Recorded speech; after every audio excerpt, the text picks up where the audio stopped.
What's going on, guys, and welcome to Who to Sign For. Now in this series I'm giving you my recommendations on what players to sign for a specific team in career mode. But before we go on, I will say that the signings you'll see aren't designed to be realistic, and I can't stress that enough, and that the player ratings and potentials of players may vary depending on what database you're using and how they perform for you during the season.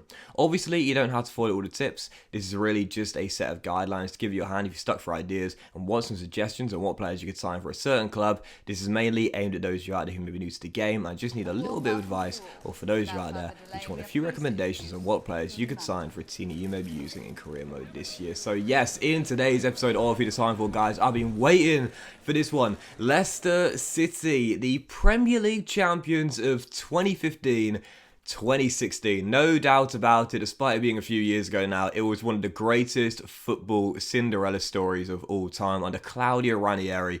They didn't just shock English football, they shocked world football. They were, I think it was something like 5,000 to 1 at the start of the season odds to win the title, and they ended up doing it. It was an incredible season. Absolutely, I think unique in the sense that I don't think we'll ever see something like that again in the Premier League at least. And since then, they've had Champions League football, they've had European football. They've still got a few of the players that were part of that title-winning side as well, such as Jamie Vardy and Kasper Schmeichel as well. And they've also done really well to replace some of the players they lost, like N'Golo Kante and Riyad Mahrez as well. Now, Leicester City are, of course, under the management of Brendan Rodgers. I've always been a big fan of Brendan Rodgers. They are a 4.5-star team, and they're currently playing Europa League football as well. Now, it's a decent team. What you'll notice is that it's got some really good first-team quality in it. You got Kasper Schmeichel, the big Dane, son of Peter, of course, 84 rated between the sticks. Jamie Vardy, 86 rated, established Premier League striker, of course. You got Yuri Tielemans and Wilfred Ndidi through the middle of the park. Two fabulous midfielders there. Ricardo Pereira at right back as well. It's a really good team. But there are a few players that need to be shipped on. It's a very good team in the sense there's a lot of quality. There's some good young talents as well. Tielemans and Ndidi, for example, despite being in the mid-80s, are both in their early 20s. Harvey Barnes is only 23 as well. But it does have a few what you call deadwood players as well. I hate to say it, but someone like Mark Albrighton, for example, we're about to go past here, 76 rated, 31 years old. You know, Nampalys Mendy, for example. Certain players that do need to be shifted on. Basically, what I'm trying to say is it's a team that's set up really well with a lot of quality. It doesn't need a major rebuild, but it does need a few little tweaks here and there to get the best out of the Foxes in the very first season. So in the first season, I'd put these players on the transfer list: Jakupovic and Danny Ward, the replacements for Schmeichel, Nampalys Mendy, Daniel Amati, Mark Albrighton, who we mentioned earlier, and also Johnny Evans as well, which is really sad because anyone that's watched me for a while knows that I'm a massive fan of Johnny Evans, the ultimate pro, but I do recommend selling him in the first season. He's in his 30s, 80 overall, one of the best centre-backs you've got, but due to decline in rating very quickly. So those are the players I put on the transfer list, and as we got to work selling the players straight away, I thought this was really amazing. The first sale I negotiated was Mark Albrighton. Well, he's not good enough for Leicester City, but he is good enough for Manchester United. Ralph put in a bid. We negotiated up to £7 million, and for the 31-year-old winger, we sold him to Old Trafford at 76 rated. I've got to be honest here, I didn't see that coming, but fair enough. And the replacement I had for Mark Albrighton as well was this guy right here. Now, you've got Harvey Barnes on the left-hand side, who I always thought was a criminally underrated player. Lots and lots of quality, and the fact he's only 23 years old means he's still going to get better. But on the right-hand side, you'll notice you've got Ademola Lookman, who's currently in on loan from RB Leipzig. Now, I didn't notice initially, but his deal actually expires in the game in January. So you'll want to make sure you've got a class winger to replace him when he eventually goes back to Germany. Someone who's just as good, younger, and also can get better as well. Look no further than this guy, Callum Hudson-Odoi of Chelsea. It seems like, despite the fact he's only been playing pro football for a few years now, every single year there's talks he'll leave Stamford Bridge and go somewhere else for more consistent first-team football. But Hudson-Odoi is the perfect fit for Leicester City. Playing on the wing, he can play on either side. He's 78 rated, and he's only 20 years old as well. 20. This guy is a kid. He's still got so much room to develop, and he's got 86 potential. Personally speaking, I think he's the perfect fit for Leicester. You know, being English helps with the homegrown core. And again, good enough to go right into the first 11. You know you're going to lose Lookman midway through the season after the loan deal expires. And Hudson-Odoi is just going to get better and better as the years go by. Yes, he'll cost you a pretty penny, but he's definitely worth bringing in my opinion. So, on the back of the signing there, we also agreed to sell Nampalys Mendy. Funny enough, I think he was signed from Nice, I think, in France. But before that, played for Monaco. But he's going back to Monaco for $3.25 million. I must say the sales to start this episode off were very interesting indeed. So we sold him for just shy of $4 million. And I also decided to bring a new left back as well. Now, you notice Leicester have an abundance of fullbacks at the King Power. They got Castagnet, the Belgian. Then there's James Justin, the young talent, and Luke Thomas. Ryan Bertrand, who came in on a free transfer from Southampton at the start of the season. But personally, what I would do is look for a new left back, despite the fact you've got 3 here already. And my number one target is the Ukrainian Oleksandr Zinchenko at Manchester City. Pep Guardiola in the game will not hold you to a ransom for Zinchenko because Cancelo is so much higher rated than the Ukrainian. You can get him for close to his valuation. We included Ryan Bertrand, who literally just signed in this summer window in the deal as well, to soften the transfer fee and also cut into the wage budget as well.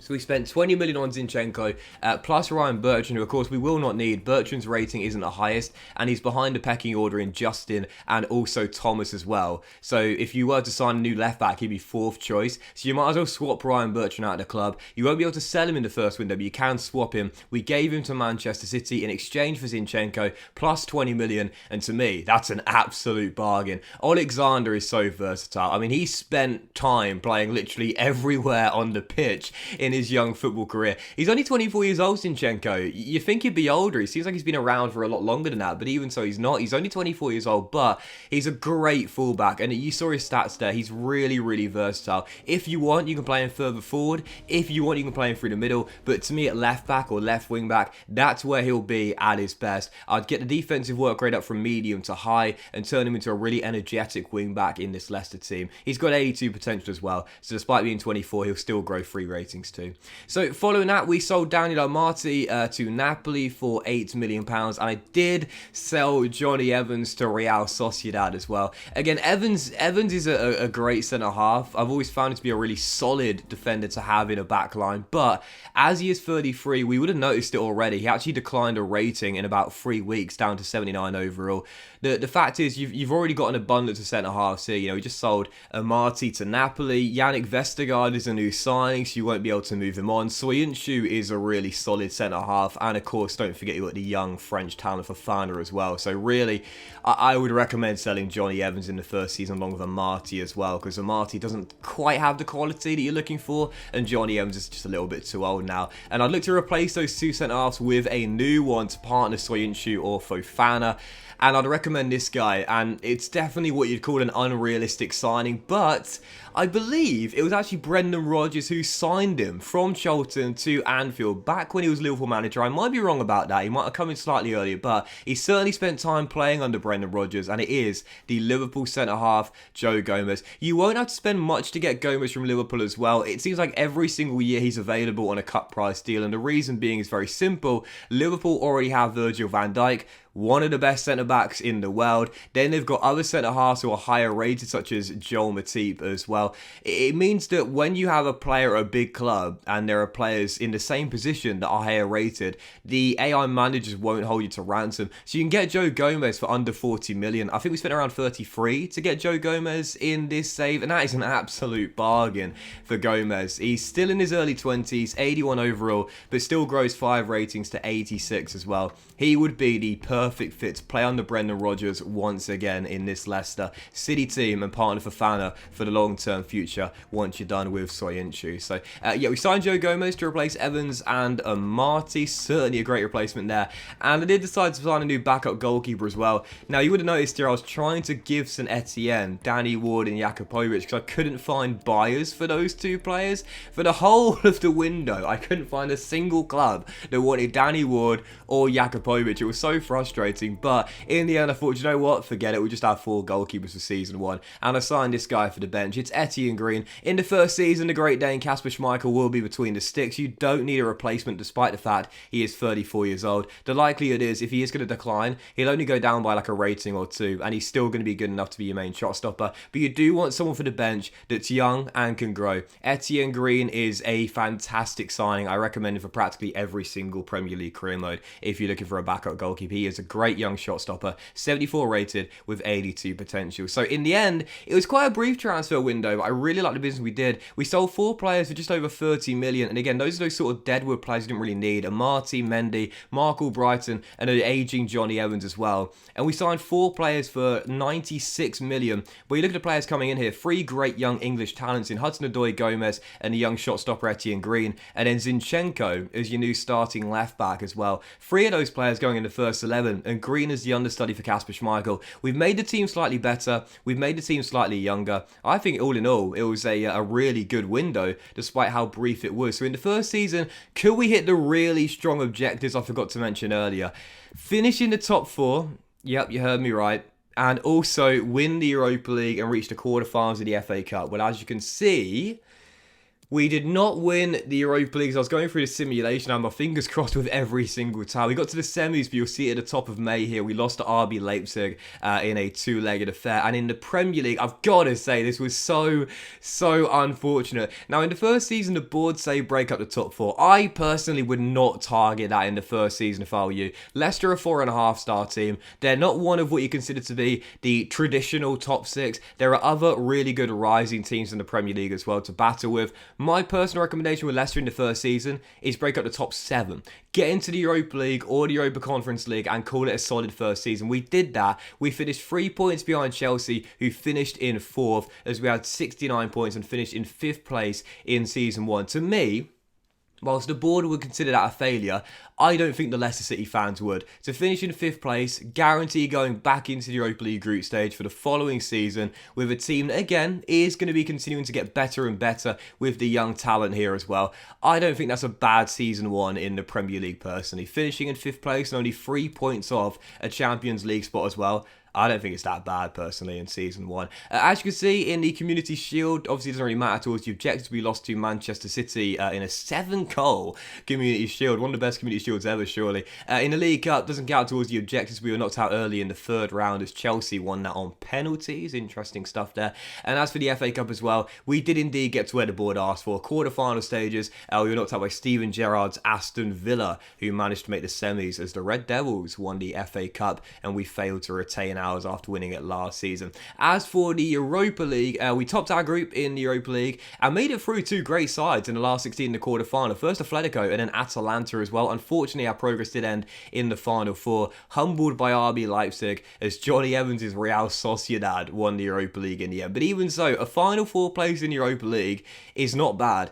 5th place in the Premier League is not bad. And reaching the quarterfinals of the FA Cup is, well, again, not bad. I have to say, even though manager rating dropped significantly, and technically, out of the 3 objectives, we did fail 2 of them and hit the other one, I wouldn't call that a failure of a Season 1, not in my book whatsoever. Being realistic here, in the Premier League, breaking up the top 4 with a 4.5-star team, that is going to be really difficult to do. You know, in Season 1, that is going to be such a tough aim.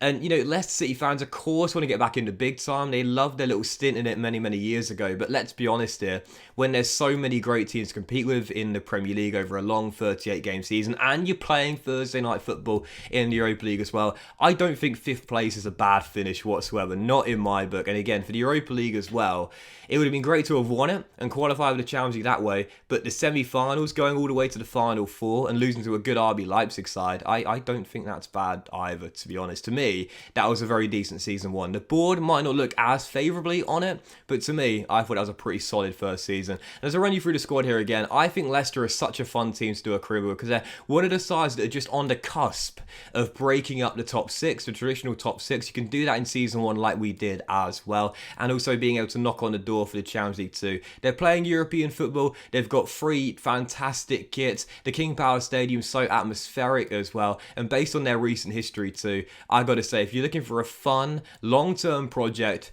look no further than Leicester City. Really fun team to use. Don't need a major rebuild. Got some great talent already, but a few tweaks here and there, and you can have a great long-term project with Leicester City. Great fun team to use for a Premier League career this year. But that will end today's episode of Who's Time For, guys. Big thank you for watching. Hope you have enjoyed. If you have, please do drop a like. Much love to you all. Have a fantastic day, and I'll see you for the next episode of Who to Sign For very soon.